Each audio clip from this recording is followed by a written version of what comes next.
Yo, what up, Russ here, and Nintendo has finally released the successor to the Nintendo Switch, and it is indeed called the Nintendo Switch 2. That's right, no clever name this time. They went with a conventional numbered naming scheme, which I guess just speaks to how familiar the Switch is to the general public as it is now, and they don't want to confuse people with the new one. I guess they learned their lesson from the Wii U and all the confusion that caused, so it's good to know they've learned from their past mistakes. And the way they dropped this was just kind of, I guess, modern Nintendo now. They just do shit.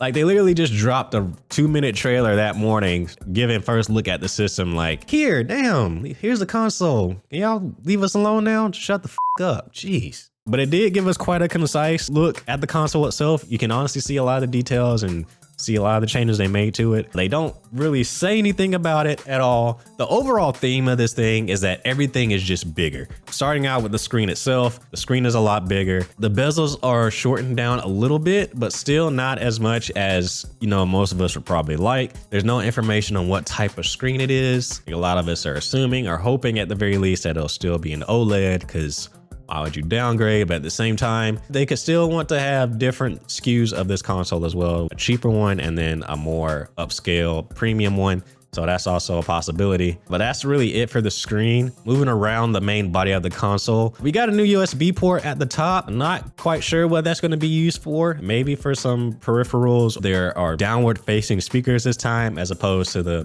backfiring ones that were on the old Switch. Kickstand is a full width kickstand, and it seems like you can unfold it and have a wide range of angles, so you can set it on the desk and make it more comfortable for your viewing pleasure.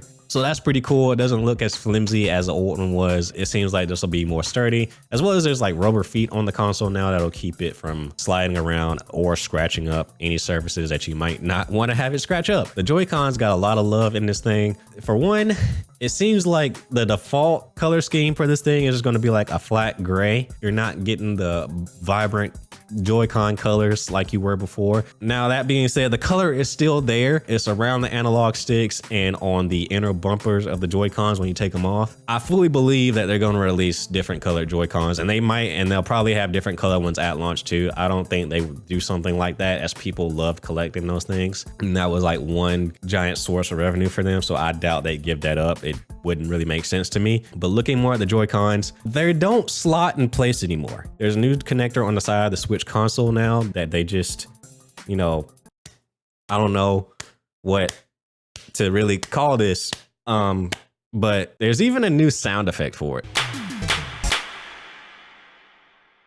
So the classic snap sound effect isn't even there, which didn't even make sense really. And again, these Joy-Cons are overall bigger to match the console, and as well as the inner bumpers on the Joy-Cons seem to take more cues from the wrist straps that came on the previous Joy-Cons, in terms of they're a bit more extended, and they're, of course, the buttons are bigger, so it's easier to use. That's a nice change, but they still have wrist straps that further enhance those two inner shoulder buttons for the Joy-Con. There's also this new thing inside of it that I don't really know what it is. They show the Joy-Con sliding around like mice, so there might be some functionality tied in with that. There's also a new button on the right Joy-Con on the bottom. We don't know what that's for yet either. And lastly, the grip station is back. It looks basically the same as before. Again, probably just bigger. It would have been cool to maybe have more of a normal controller form factor, but you know, it is what it is. We also got to see the dock.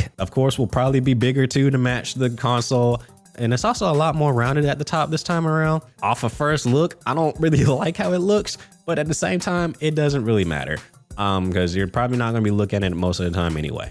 They did show us a little snippet of a new Mario Kart game, and it also mentions that this console will be backwards compatible with Nintendo Switch games. It also points out that it works with physical and digital games. So you'll be able to play your Nintendo physical copies on the Nintendo Switch 2, which also means that the Switch 2 will also have physical games on it as well. They're not getting rid of that. So for all you collectors out there, you'll still have that capability. They did, however, mention that not all Switch games will work on the Switch 2. There's not a list of incompatible games yet, but I'm pretty sure there will be sometime in the future. Probably ones that have to deal with peripheral specific things on the Switch. Those will be the only things that I'd imagine wouldn't work on the Switch 2. But again, you're getting most of them and the physical versions, which also leads me to think that the cartridges for Switch 2 will probably be similar, if not the exact same, just because they have to make that slot compatible with the original. Even the little cutout for it on the Switch 2 seems like it's a pretty similar size to how it was before.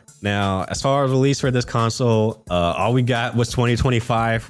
So best guess holiday 2025, maybe a little bit earlier than that. However, we will get more information on April 2nd.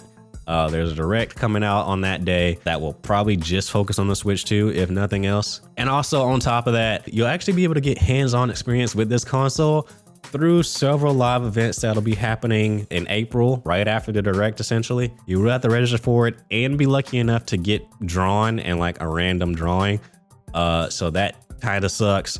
But it's open to everybody with a Nintendo account to register at least. And they are going to be in these cities that are going to be shown on screen. I am not in any of these cities, so I will not be fortunate. But for those of you that are there or close by, lucky you get to touch it. And there's also some other ones around the world too, if you check the website. So yeah, first look at Switch 2.